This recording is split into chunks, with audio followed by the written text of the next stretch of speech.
రాష్ట్రంలో విధ్వంసాలే లక్ష్యంగా పుట్టుకొచ్చిన వైఎస్ఆర్ కాంగ్రెస్ పార్టీని శాశ్వతంగా బహిష్కరించాలని ఎమ్మెల్యే పల్లా శ్రీనివాసరావు పిలుపునిచ్చారు. పాత గాజువాక పార్టీ కార్యాలయంలో ఆయన మాట్లాడుతూ 5 ఏళ్లు అధికారంలో ఉన్న వైసీపీ రాష్ట్రానికి చేసింది శూన్యమేనని ఆరోపించారు. నమస్కారం. రాజకీయ నాయకులు ఎవరైనా సరే విమర్శ చేస్తే అది నిర్మాణాత్మకంగా ఉండాలి, హుందాగా ఉండాలి. కానీ ఈ మధ్యన మరి గుడివాడ అమర్నాథ్ గారు మహిళా హోంమంత్రికి సంబంధించి అనిత గారి గురించి ఒక అనుచిత వ్యాఖ్యలు చేశారు. అది ఒక దళిత మహిళని అవమానించే విధంగా ఉంది. అంతకంటే ఒక మహిళా లోకాన్నే కించపరిచే విధంగా మాట్లాడేటట్టుగా ఉంది. ఎందుకు ఈ మాట చెప్తున్నానంటే, ఆయన హోంమంత్రి గారి మీద విమర్శ చేస్తూ ఆవిడకి కేజీ ఉంటుంది, కేజీ రాసుకొని ముఖానికి పూసుకొని వస్తుందని ఒక విమర్శ చేశారు. అది చాలా తప్పుడు విధానం. దాన్ని మేము తీవ్రంగా ఖండిస్తున్నాం. దయచేసి ఆ వ్యాఖ్యల్ని ఉపసంహరించుకోవాలని చెప్పేసి మేము తెలియజేస్తున్నాం. అది బేషరతుగా కూడా క్షమాపణ చెప్పాలి మహిళా లోకానికి. ఇప్పుడు మన ఇంట్లో కూడా మహిళలు ఉన్నారు, మన మహిళా సోదరుమణులు ఉన్నారు. ఎక్కడికైనా మనం బయటికి వెళ్ళాలి అంటే అందంగా తయారవమనే చెప్తాం మనం. ప్రతి మహిళ కూడా ఎక్కువగా తనకిచ్చినటువంటి డబ్బులు ఆ అందంగా ఉండడానికి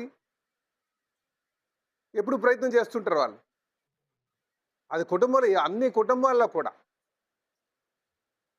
అలాగా. ఇప్పుడు మనం బయటకు వచ్చేటువంటి మహిళల్ని మన సొంత చెల్లుల్లాగా తల్లిలాగా చూడాల్సింది పోయి విమర్శ చేయడం మంచి పద్ధతి కాదు. అందులో ఒక దళిత మహిళ, ఈరోజు మనం రిజర్వేషన్ కల్పిస్తున్న దళితులు రావాలి, దళిత మహిళలు రావాలి, రాజకీయంలోకి రావాలి, రాణించాలి, సమాజం స్థాపన చేయాలి అంటే అన్ని వర్గాల వారికి కూడా మన అవకాశం కల్పించాలి. ప్రముఖంగా మహిళలకే మంచి పాత్ర రాజకీయంలో ఇవ్వాలని చెప్పేసి అందరూ ఆలోచన చేస్తుంటే, ఇలాగ వచ్చినటువంటి మహిళల పైన వాళ్ళు వేషధారణ మీద విమర్శలు చేయడం మంచి పద్ధతి కాదని చెప్పి నేను తెలియజేస్తున్నాను. ఒకవేళ కోపం ఉందనుకోండి, విధానపరమైనటువంటి ఆలోచన మీద చేయండి. పోనీ మీ వెహికల్ వాడుకున్నారని చెప్పారు, బుల్లెట్ ప్రూఫ్ వెహికల్స్ మీకు ఉన్నాయంటున్నారు, ఓకే, మంచిదే. కానీ మహిళ అందం పైన, మహిళ తయారయ్యే విధానం పైన, తను మేకప్ వేసుకుంటుందనే మాటల మీద చాలా బాధ కలిగించినటువంటి విషయాలు ఇవి. ఇది ఎవరైనా సరే ఎవరికైనా వ్యక్తిగతంగా ఏమైనా ఉందా ఇందులో?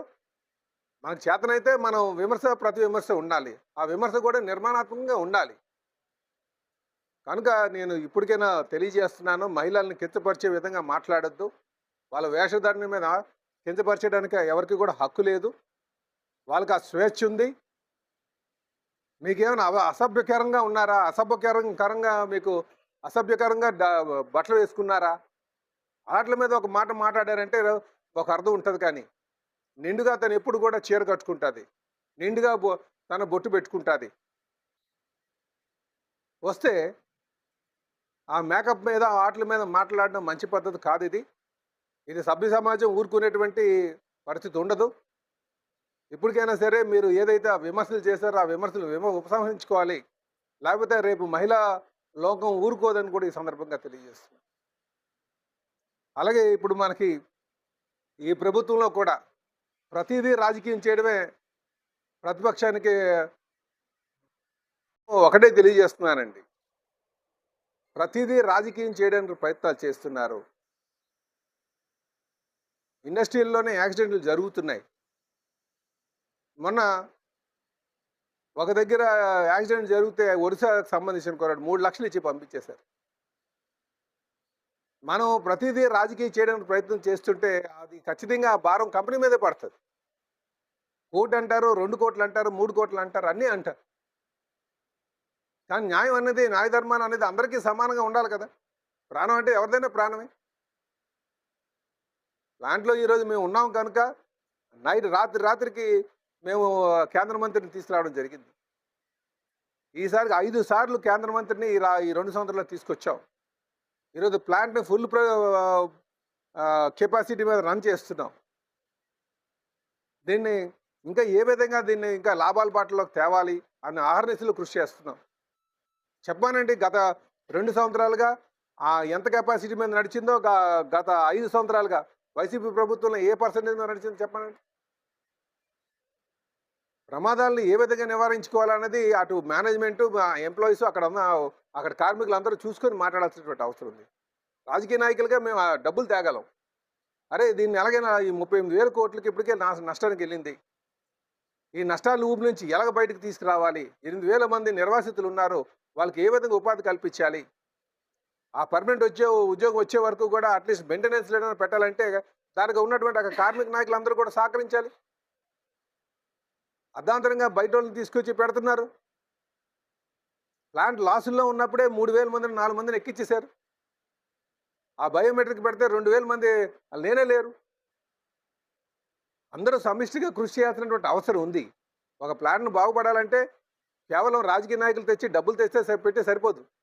దాన్ని సద్వినియోగం చేసుకోవాలి. అందరికీ ఉద్యోగ అవకాశాలు కల్పించేట్టు చేయాలంటే అది లాభాల్లో నడాలి. ముందుగా పూర్తి స్థాయి సామర్థ్యంతో నడవాలి. మాట్లాడితే లేనిపోయిన అపోహలన్నీ క్రియేట్ చేస్తూ ముందుకు వెళ్తున్నారు. ఇది మంచి పద్ధతి కాదు. మనం ప్లాంట్ పరిరక్షించడానికి ఏ విధంగా ప్రయత్నాలు చేయాలి, ప్రభుత్వం నుంచి ఎటువంటి సహకారం కావాలని తీసుకోవాలి. లేనిపోయిన నిందలు వేస్తూ లేనిపోయిన అపోహలు సృష్టిస్తూ రాజకీయ మంట కాగుతూ ఉండడం మంచి పద్ధతి కాదని చెప్పి తెలియజేస్తున్నాను. ముఖ్యంగా నేను చూసింది కూడా అందరూ కూడా అక్కడ లోకేష్ గారు వచ్చినప్పుడు కూడా అరుస్తుంది అంతా కూడా రిటైర్డ్ ఎంప్లాయీసే. 15,000 కోట్లు తీసుకొచ్చారు కనుకనే ఈరోజు వాళ్ళు చచ్చారంటే ఇంక దానికి సమాధానం ఏముంది చెప్పండి. మళ్ళీ ఒక సీనియర్